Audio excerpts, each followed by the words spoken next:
స్వతంత్రం వచ్చినప్పటి నుంచి సిఐఏ పాపాలు చాలా పెద్ద లిస్టే ఉంది. దానిలో ముఖ్యంగా లాల్ బహదూర్ శాస్త్రి మరణం వెనుక ఉన్న మిస్టరీ, అలాగే ఇందిరాగాంధీ హత్య వెనుక సిఐఏ ఉందనే కొన్ని ఆరోపణలు. అసలు సిఐఏ ఎందుకు భారత్ని ఇంతలా టార్గెట్ చేసింది? ఎలా ఈ కుట్రను అరికట్టాలి భారత్? ఎస్ అండి, ఇప్పుడు CIA America intelligence agency, central intelligence services, CIA యొక్క పాపాల పుట్ట భారతదేశంలో చాలా పెద్దవాడు. ఎందుకంటే ఇండియాకి స్వతంత్రం వచ్చిన అనంతరం ఇండియాని వాళ్ళు మంచిగా చూడలేదు. అటు యూకే, బ్రిటన్, మనకి స్వతంత్రం ఇచ్చిన బ్రిటన్, అమెరికాలు ఎక్కువగా పాకిస్తాన్కి సపోర్ట్ చేసేవి.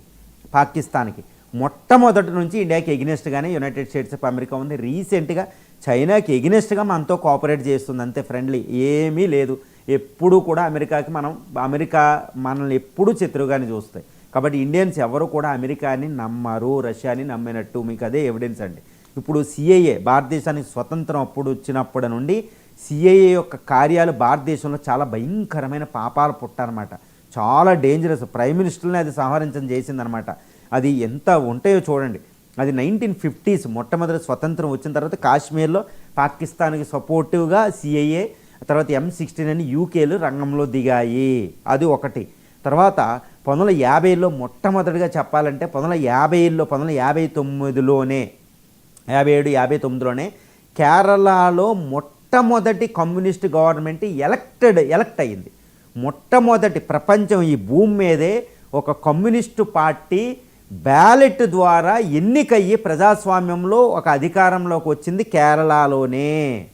దాని వెంటనే యునైటెడ్ స్టేట్స్ ఆఫ్ అమెరికా సిఐని రంగంలో దింపి ఆ గవర్నమెంట్ కొలాప్స్ అయ్యే వరకు, డిస్మిస్ చేసేంతవరకు అక్కడ అల్లర్లు క్రియేట్ చేసింది కేరళలో.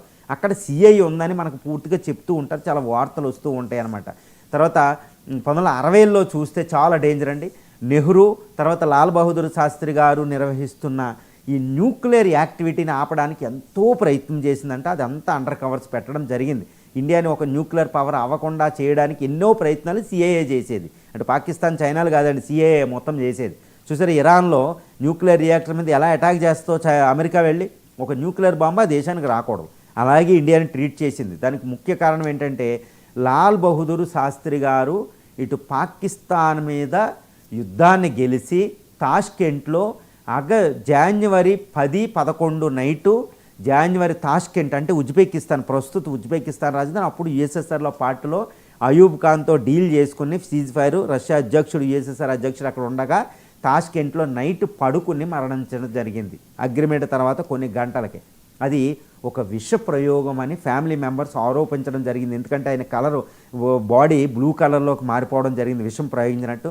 ఆయనకు ఆటోప్సీ అంటే పోస్ట్ మార్టం నిర్వహించలేదు, దాని మీద రిపోర్టులు చేయలేదు. తర్వాత ఇండియన్ గవర్నమెంట్ కూడా ఏం చెప్తుంది, డీక్లాసిఫైడ్ రిపోర్ట్స్ అవి మేము డీక్లాసిఫై చెయ్యము అని చెప్పింది. ఎందుకంటే డిప్లొమాటిక్ రిలేషన్, దేశాల మధ్య గొడవలు వస్తాయని సీక్రెట్గానే ఉంచడం జరిగింది. కానీ ప్రైమ్ మినిస్టర్ మోడీ 61 సంవత్సరాలు ఆయన ఆరోగ్యంగా ఉండేవారు, యోగా చేసుకునేవారు. అంత సడన్గా అంత సీరియస్ ఆయన హార్ట్ అటాక్ రాదు. ఎందుకంటే దానికి కొన్ని నెలల ముందు యుద్ధం, భయానకమైన యుద్ధంలో డీప్ ప్రెషర్ని ఫేస్ చేసిన ఆయన ఒక అద్భుతంగా త్రివేణి సంగమంలో రోజుకి 10 కిలోమీటర్ల పాటు ఈత ఈదుకుంటూ వెళ్ళి చదివిన వ్యక్తి, భయంకరమైన పోరాట పటిమతో ఉన్న వ్యక్తికి అంత హార్ట్ అటాక్ వచ్చే విధంగా ఆయన రిపోర్టు కూడా లేవు. తర్వాత ఆయన యొక్క ఫిజిషియన్ కూడా అనుమానాస్పదంగా ఎవిడెన్స్లన్నీ మటుమాయం చేయబడినాయి అన్నమాట. అది ఏ కారణమైనా లాల్ బహదూర్ శాస్త్రి గారి మరణం వెనకాల సిఐఏ ఉంది అనే అందరూ నమ్ముతారు. తర్వాత అతిపెద్ద విషయం ఏంటంటే ఈ డగ్లస్ అనే సిఐఏ ఏజెంటు క్రోలీ అనే ఒక జర్నలిస్టుకు చెబుతూ చాలా క్లాసిఫైడ్ రిపోర్ట్స్ వచ్చినాయి. అందులో ఏంటంటే జనవరి 10-11 తారీఖులు 1966న అప్పటి prime minister Lal Bahadur Shastri assassination తర్వాత హత్య అనుకుంటే, దాని తర్వాత 24 జనవరి అంటే కేవలం 12-13 రోజులకే భారత అణు పితామహుడు హోమీ జే బాబా ఆల్ప్స్ పర్వతాల మీద విమానం పడిపోతే అందులో చనిపోవడం జరిగింది. అందులో కార్గో ఫ్లైట్లో బాంబు వల్లే ఆయన చనిపోయారు. అంటే 13 రోజులకి లాల్ బహదూర్ శాస్త్రి గారి మరణం తర్వాత 13 రోజులకి హోమీ జే బాబా చనిపోవడం జరిగింది. ఇరాన్లో అణు శాస్త్రవేత్తలు చనిపోయినట్టు. అంటే ఇది క్లియర్గా సిఐఏ కుట్ర అనేది అది చాలా ప్రమాదం. అంటే భారత అణు పితామహుడు హోమీ జే బాబాని మనం కోల్పోయాం సిఐ వల్ల. లాల్ బహదూర్ శాస్త్రిని కోల్పోయాం. Classified reports, secret reports Douglas Crowley ఇవన్నీ వస్తూ ఉంటాయండి, క్లాసిఫైడ్ రిపోర్ట్ చాలా మనం చూస్తూ ఉంటాం. అది తర్వాత ద గ్రేట్ ఇందిరా, సిక్ ఇందిరాగాంధీ తర్వాత ఇందిరాగాంధీ మరణానంతరం సిక్ అల్లర్ల వెనకాల సిఐఏ ఉందనేది ఒకటి మాట్లాడుతారు.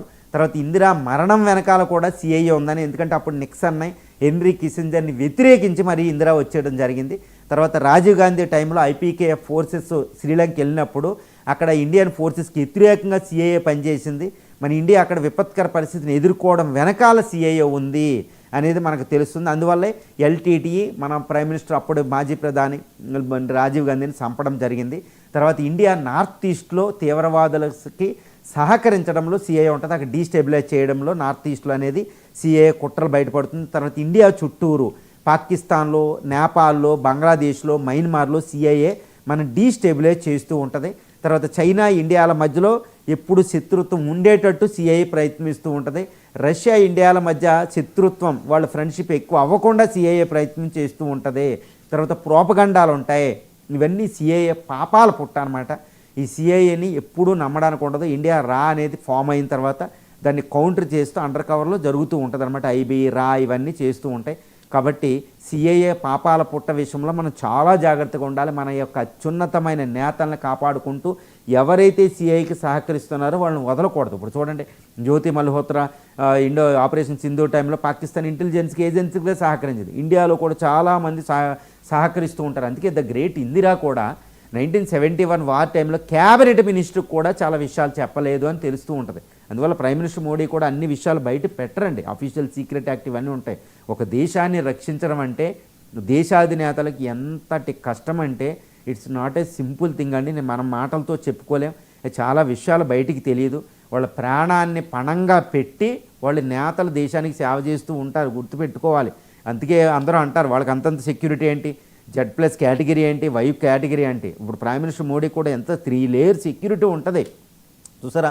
శ్రీశైలం వచ్చినప్పుడు ఆయన సెక్యూరిటీ ఎలా ఉందో చూసారా. ఆయన సెక్యూరిటీ ఆయన దగ్గర బటన్ ఉంటుంది, ఎన్నో సీక్రెట్స్ ఉంటాయి.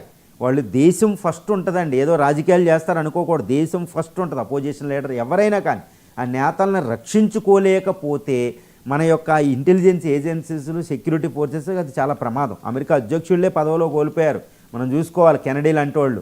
అది అందువల్ల ఏంటంటే ఇండియా ప్రధాని రక్షణ అనేది భారతదేశానికి అత్యున్నతమైన ప్రాధాన్యత అంశం అవ్వాలి. ఇది భారతదేశం ఎదిగే సమయంలో.